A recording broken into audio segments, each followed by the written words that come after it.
Hey, excuse-moi, peux-tu aller chercher la patente là-bas, là, juste sur l'étagère? C'est pas très clair, hein? Ni très précis.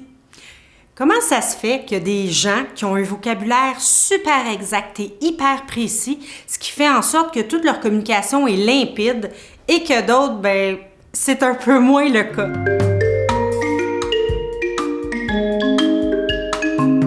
Chez les enfants, c'est exactement la même chose. Il y a des enfants à 4-5 ans qui ont un vocabulaire incroyable et d'autres qui vont toujours réutiliser les mêmes petites banques de mots puis qui ont beaucoup de difficultés à en sortir. La capacité de communiquer de façon précise et efficace avec le mot juste, c'est vraiment une compétence fondamentale, que ça soit au niveau social, amical ou même professionnel. Alors, il faut s'assurer que la construction du vocabulaire soit riche et s'effectue le plus rapidement possible. Les compétences sociales dans l'économie du futur, c'est quelque chose de fondamental qui va être très précieux pour la réussite à tous les niveaux du jeune enfant. Saviez-vous que dès l'âge de 30 semaines de gestation dans le ventre de la maman, déjà le bébé a développé son sens de l'ouïe et commence à reconnaître les sons? En fait, des études ont prouvé que le nourrisson, dès la naissance, va téter plus vite quand il entend quelqu'un parler sa langue maternelle ou qu'il entend quelqu'un qu'il connaît, comme la maman ou le papa. Alors, c'est là que l'acquisition du vocabulaire débute. Comment faire pour que l'enfant développe un vocabulaire riche? Bien, dès sa plus tendre enfance, verbalisez. Dites tout ce qui vous passe par la tête. Alors, dès que l'enfant est dans la même pièce que vous êtes en train de faire à manger, par exemple, réfléchissez à haute voix. OK, qu'est-ce que je dois faire pour préparer le gâteau? Oui, partir le four. Excellent. Maintenant, je serais bien, il faudrait que je sorte les pots et les casseroles.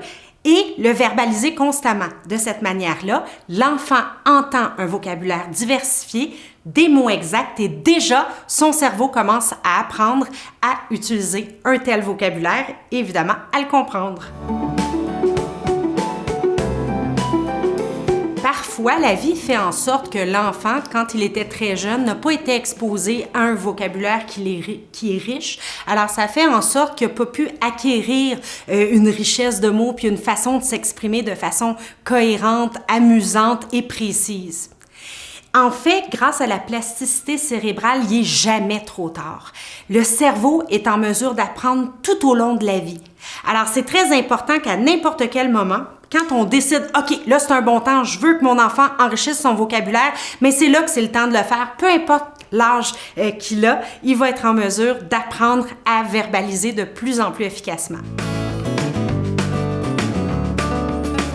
Dès que j'ai eu mon premier enfant, j'ai commencé à lui parler constamment quand j'étais seule avec lui. Alors, j'avais l'air un peu bizarre de m'adresser à mon enfant de 3 mois comme un adulte, puis de lui raconter tout ce qui se passait. « Oh, regarde, la dame est vraiment fâchée. Je me demande bien ce qui lui est arrivé. » Mais en faisant ça, c'est très intéressant parce que ça faisait en quelque sorte un miroir des pensées qui passaient par ma tête. Alors, quand je commençais à devenir trop négative, je le notais tout de suite.